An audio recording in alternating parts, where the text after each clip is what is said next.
สบายดีมื้อนี้เขาก็จะมานั่นเฮ็ดก้อยปลาสุกินมื้อนี้ได้ปลาคอมาปลาคอตัวบักใหญ่หนึ่งจะเฮ็ดก้อยปลาสู่สามีกินเนาะก่อนอื่นเขาก็จะมาล้างให้สะอาดเอาเกลือมาถูใส่เพื่อให้ความเมือกมันออกถูหลายๆรอบแล้วนะให้น้ำเมือกของมันออกเบิดหลังจากนั้นเขาก็ล้างให้สะอาดปลานี่แม่นจะเป็นปลาน่ะซื้อมาได้อยู่ตลาดเอเชียเป็นปลาฟอร์ชันหรือว่าปลานะแช่แข็งมาแล้วเขาก็มาล้างให้มันสะอาดดีๆซื้อตัวนี้ก็ประมาณ12ดอนปลายเนาะเป็น2เผาก็ตัวหนึ่งผู้ดีไปรอตลาดเห็นโอ้คือออกอยากกินก้อยปลาก็เลยจัดซะจักบาทหนึ่งจากที่เขาล้างแล้วเขาก็จะมาเสาะเก็ดแบบนี้นะซอกบวงก่อนแนวที่มาซอกเก็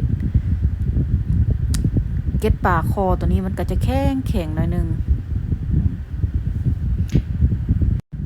มาเลยเนาะมาเสาะเก็ดเฮาก็ใส่บวงแบบที่บ้านเฮาเคยเฮ็ดแล้วเนาะปกติแม่นบ่เคยคั่วปลาเองจักเทื่อตั้งแต่มาอยู่อเมริกานี่แหละจึงได้เสาะเก็ดเอง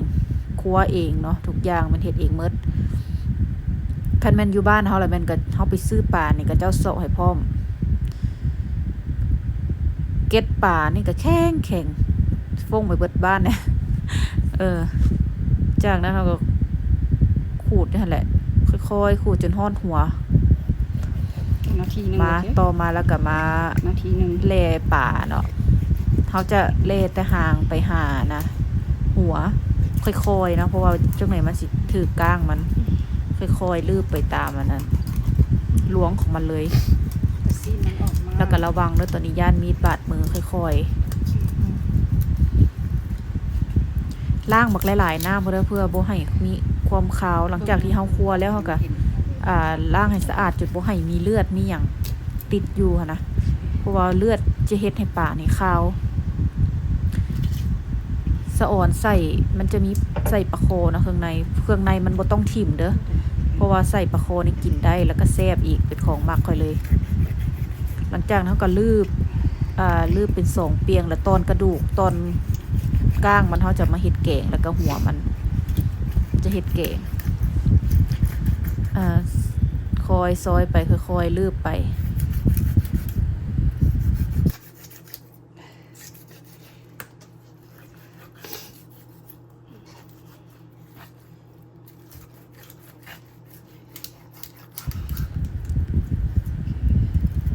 หลังจากเขาอันนั้นได้แล้วเขาก็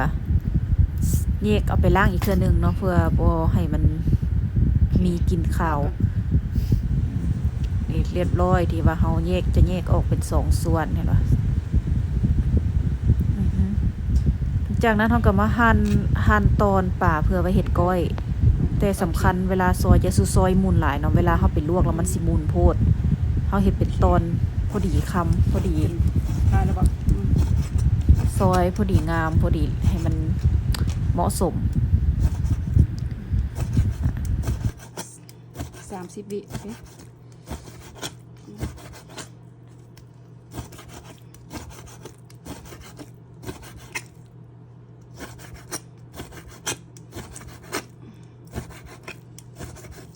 อเคได้แล้ว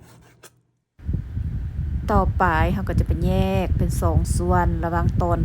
แกงกับตอนก้อยหลังจากนั้นเขาก็จะพักป่าไว้ก่อนแล้วก็จะมาล้างผักเนาะล้างส่วนประกอบที่ว่าเขาจะเฮ็ดก้อยมื้อนี้ก็มีบักเขือบักเล่นหัวสิงไข่ข่า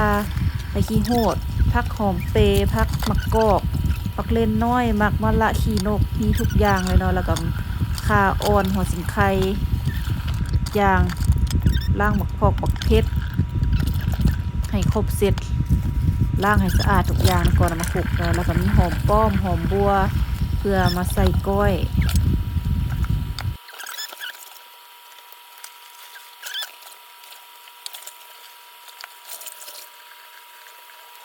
ค่อยมักล้างผักหยอดเมกาเพราะว่าน้ำหยอดเมกามันจะเย็นเวลาเข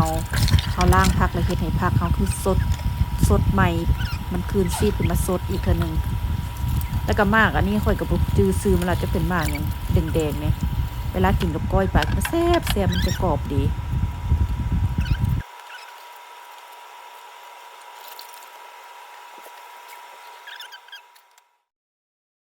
มาพักเรื่องปลากันวันนี้เขาก็จะ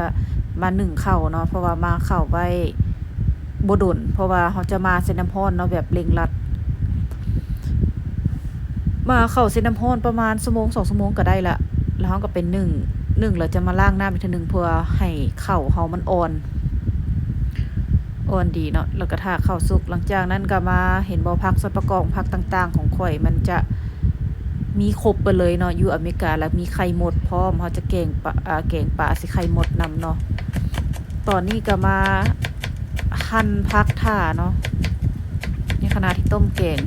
ถ่าน้ำฝดก็จะหั่นหอมบัวหอมเปรย์หอมแดงหอมทุกอย่างที่ว่าไว้เฮ็ดลาบเนาะ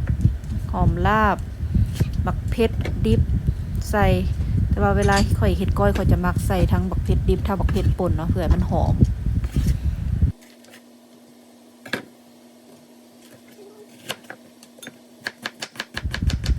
มาหั่นบักหัวผักบัวแดงใส่ขาดบ่ได้เลยนะผักบัวแดงอันนี้เป็นสูตรของข่อยเนาะเพราะว่าบางคนก็เฮ็ดก้อยป่าใส่บักทั่วแต่สำหรับข่อยมักแบบธรรมชาติดีกินแบบบ่ต้องเครื่องหลายก็ได้ก็มาซอยหอมป้อมเพื่อใส่ลาบเพื่อกันเนาะเขาจะมี3หอม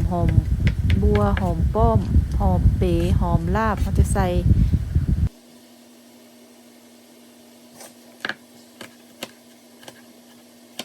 หั่นบักเผ็ดดิบแต่ว่าส่วนตัวข่อยมันจะมักกินเผ็ดได้หน่อยนึงก็เลยใส่หลายใส่ทั้งบักเผ็ดดิบใส่ทั้งบักเผ็ดป่นใส่เข้าไปหลายๆมาซอยหอมลาบเพราะว่าหอมลาบอยู่นี่ใบใหญ่ๆแต่เราก็ต้องได้ซอยให้มันน้อยลงหน่อยนึง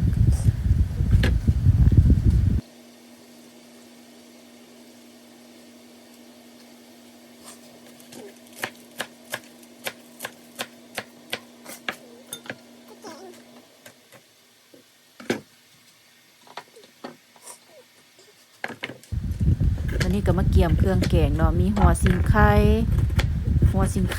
ข่าผักบัวหัวแดงแล้วก็ใบขี้หูดใส่ลงไป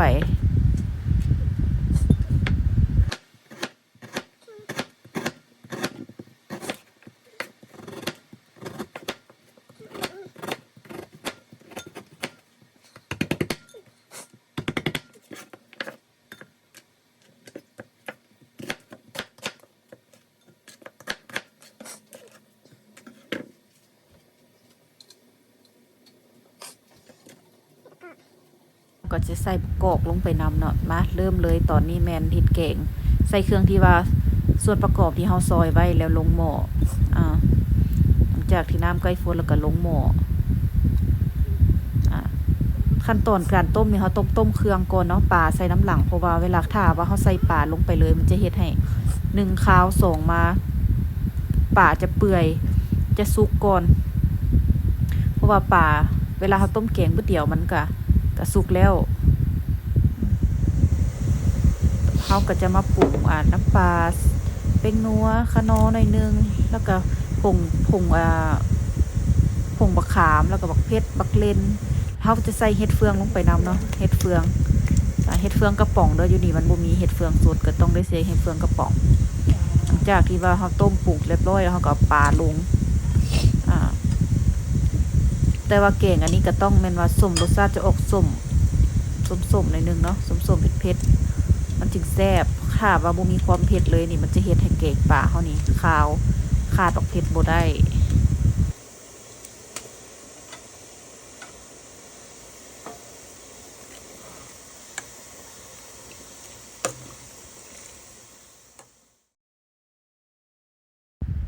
หลังจากนั้นเฮาก็จะเอาปลาตัวที่ว่าเฮาซอยไว้นะมาลวกเนาะมาลวกใส่กับน้ำแกงที่เฮาต้มไว้เลยน้ำต้องฝดๆเด้อมาลวกก็บ่ต้องให้สุกหลายพอประมาณแบบบ่ให้มันเปื่อยหลายให้พอสุกแล้วก็เอาขึ้นมาได้เลยบ่ต้องคนแห้งหลายเด้อเดี๋ยวมันสิเปื่อยมันสิมุน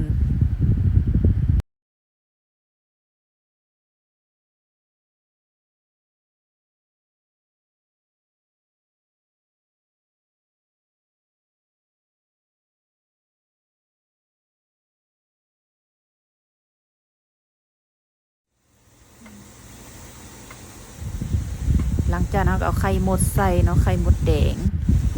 ใส่เป็นไข่มดแดงก็ซื้อประมาณ10 ดอนต่อแพ็คหนึ่งเนาะแล้วก็ใส่หอมลงไปแล้วก็เป็นอันว่าเสร็จสิ้นเนาะรสชาติจะแซ่บ เป็นปลาคอ ส้มๆแล้วก็เผ็ดๆหน่อยนึงมาขั้นตอนในการเฮ็ดลาบอันนี้เขาก็จะเอาปลาที่เขาลวกหันลงใส่หลังจากนั้นเขาก็จะเอาไข่มดนี่แม่นลวกเลยเด้อเจ้าเอาลวกแล้วจึงมาใส่จากที่ลวกแล้วก็มาใส่มาปรุงวันนี้ปรุงแป้งนัวปลาแดกปลาแดกปักเพชรป่นข้าวคั่วใส่ตามที่เราต้องการเลยเนาะว่าเรามักแนวใดแล้วก็บักนาวอย่าลืมนะบักนาวใส่ประมาณจักเปียง2 เปียงเนาะแล้วก็บักเพชรป่นนี่ต้องแม่นขั่วใหม่ๆหอมๆแล้วก็พอขั่วแล้วมันจึงแซ่บเด้อถ้าว่าปลาไปโดนหลายมันจะขิวเนาะพอขั่วใหม่ๆแล้วก็อย่าสุคนแห้งหลายเด้อเพราะว่ามันจะเฮ็ดให้ปลาเฮามุนหลังจากนั้นเฮาก็จะเอาพวกหอมที่เฮาซอยเกี่ยมเมียนเนาะมาใส่เนาะจะเป็นหอมแดงหอม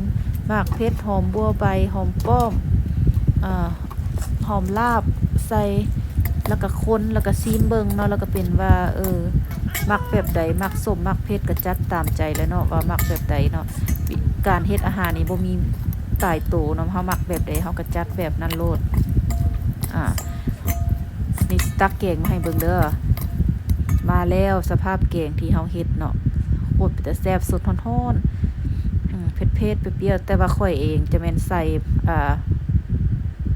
เผ็ดเจียวเข้าไปนำนี่เด้อหน้าตาของลาบที่เฮาเฮ็ดออกมาก้อยป่า